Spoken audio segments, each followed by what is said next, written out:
Welcome into this episode of Coach's Corner. Jordan with you here, and have Coach Middlebrooks with baseball with us today. And Coach, been a few weeks since we got a chance to talk to you, and we talked about it. You want to go challenge those guys, and they've been challenged a lot as of lately. And you know what? They've stepped up to the challenge. They've been good. We've responded. Playing a tough schedule and playing 6A level baseball. There's no off days. Everybody's got one due, and that's just the way it is. And so every game we've been fighting and getting better. And so after a couple of hard weeks, we lost 8 in a row and took our lumps. This week we responded with 2 wins and sweeping PC North, a big district series that we had to have if we were going to continue upon our goals. And so we'll see what we do. We have Thursday against Bartlesville and Friday against Enid. And then next Monday, Tuesday, it starts our 3 weeks of a district series with Broken Arrow, Owasso, and Jinx.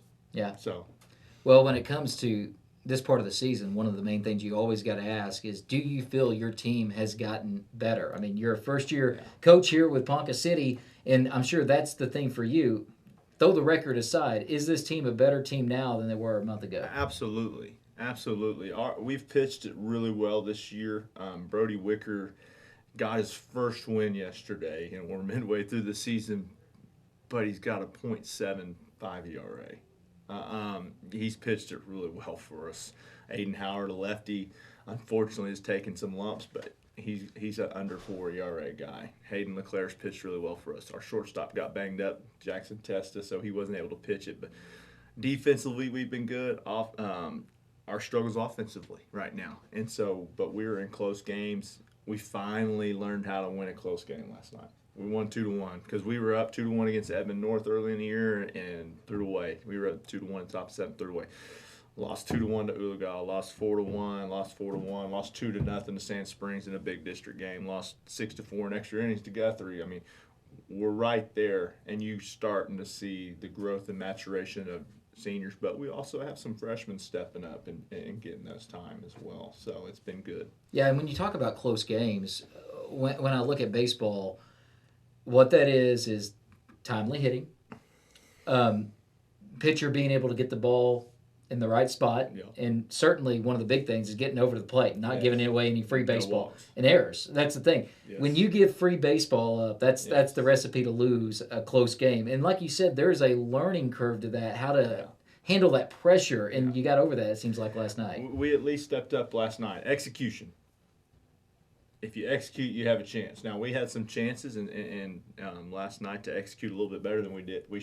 Than we ended up doing, but we executed enough.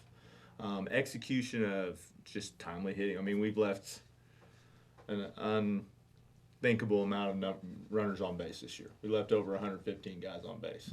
And so if you change that to 5 or 6 hits, you could probably put 5 or 6 wins on there. In all of our close games, and you're talking about, well, hey, how's the Ponca team? So our record does not tell the whole story, but often you are what your record says you are. Right. We didn't execute. We didn't timely hit. We didn't do the right things. We messed up on a bunt coverage here, or we walked a guy in here, or we had an error right here that cost our pitcher 20 more pitches, and with pitch count we had to pull them out. And all those different things, those little details matter. But we're coming along, and baseball is great because you get hot at the right time, which is May. Yeah. And so we're starting to build that team chemistry. We're all finally healthy for the most part and just continuing to grow. You talk about hitting, and you've had struggles offensively.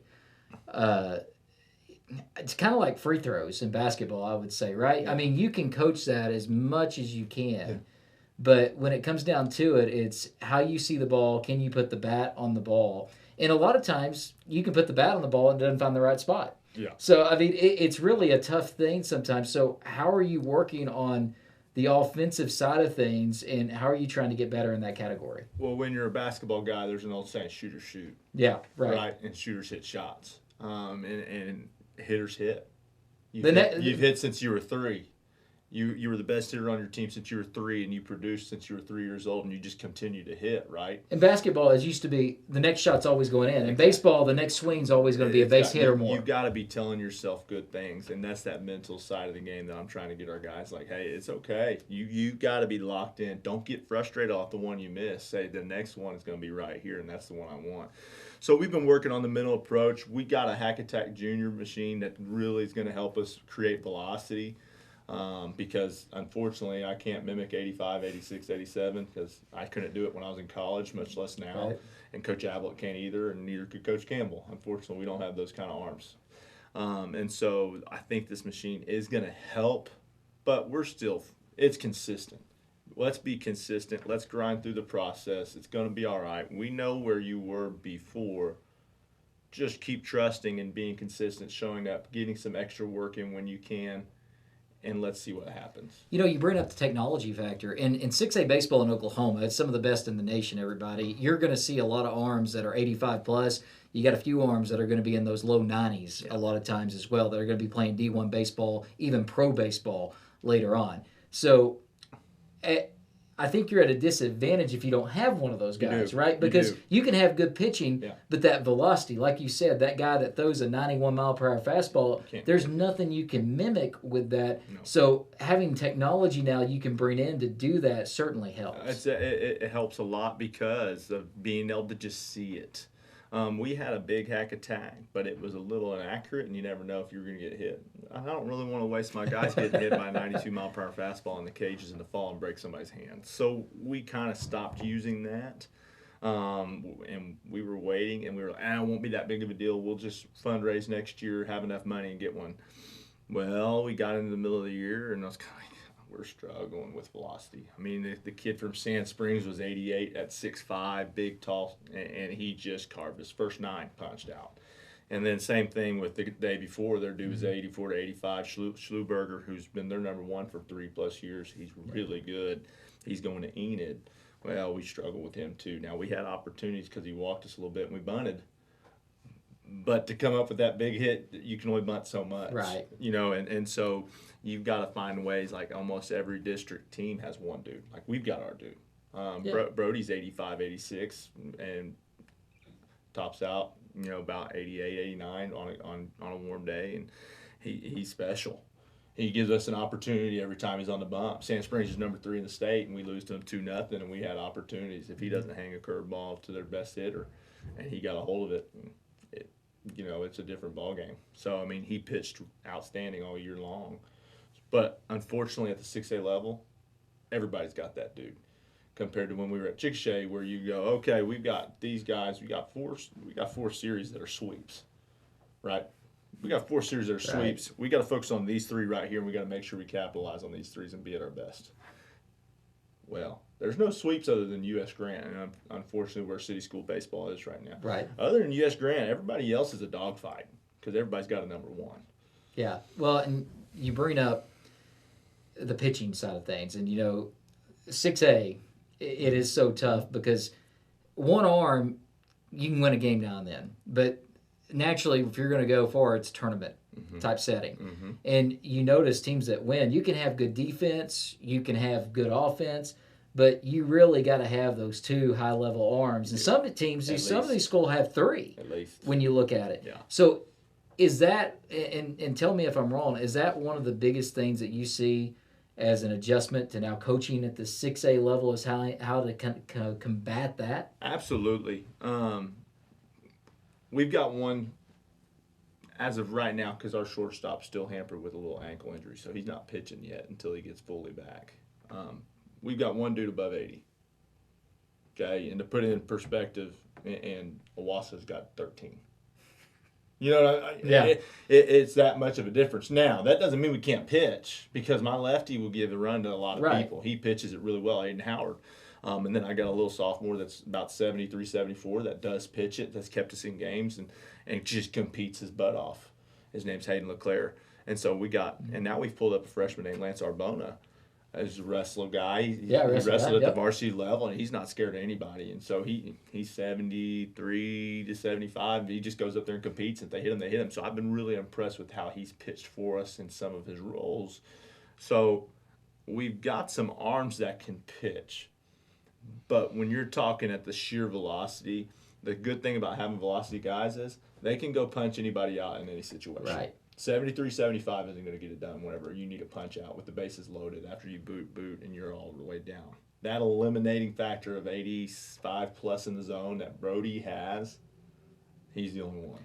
Well, and that brings the onus to your defense. Yes. Right? Because, you pitch, you got guys that can get the ball to the plate, which I think is half the battle sometimes. Yes. Smaller classes more so. 6A, it's a little different. Yeah. But that puts it on your defense because that ball's going to be in play a lot. You have to be crisp. That one error is the one that comes back and gets you. So, yeah, like Brody can get out there, like you said, punch those guys out. Those other guys place it, but that ball's going to be in play more. So Absolutely. that pressure's on the defense. Make sure you make the right play. And to win at a high level, at a lot of 6A schools, if you don't have the number of arms like a lot of other schools do, you have to be near perfect on defense. Yeah, because those guys can hit too. Yeah. No, they all. It's not that they can just pitch it; they can hit too.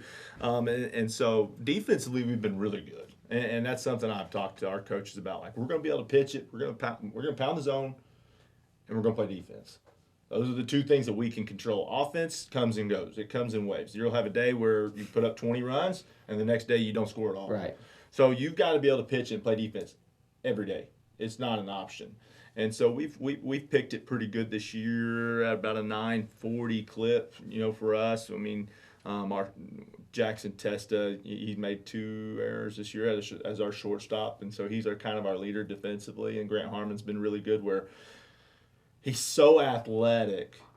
He can go in so many different places. He's a utility guy. He's a utility guy where he's played second, he's played center, he's played left, he's played short. Brody Wicker, once again, another so athletic. He's played everywhere. Third, short, second, right, left. Right. He's kind of been everywhere. So these guys that are utility guys have really stepped up to just go catch the baseball. Keep the ball in front and don't give up extra 90 feet. We don't give up the extra 90 feet. They've got to earn it. You start giving away extra 90s, it'll become a long game quickly. Yeah. Once again, free baseball. Any coach will tell you. When you're given free bases and free baseball, it's a recipe for disaster. Well, Coach, we're about, I guess the end of the month. Once we get to May, we'll be talking about postseason stuff. Yeah. But anything else you want to get to before we let you out of here? Well, I'm excited. It's been good because the kids are good kids. They're grinding. They've been tough. And I appreciate their heart.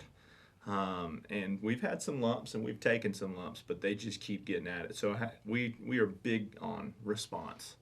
How are you going to respond to that adversity? How are you going to respond to the issues at hand? And you just got to find a way to keep getting up.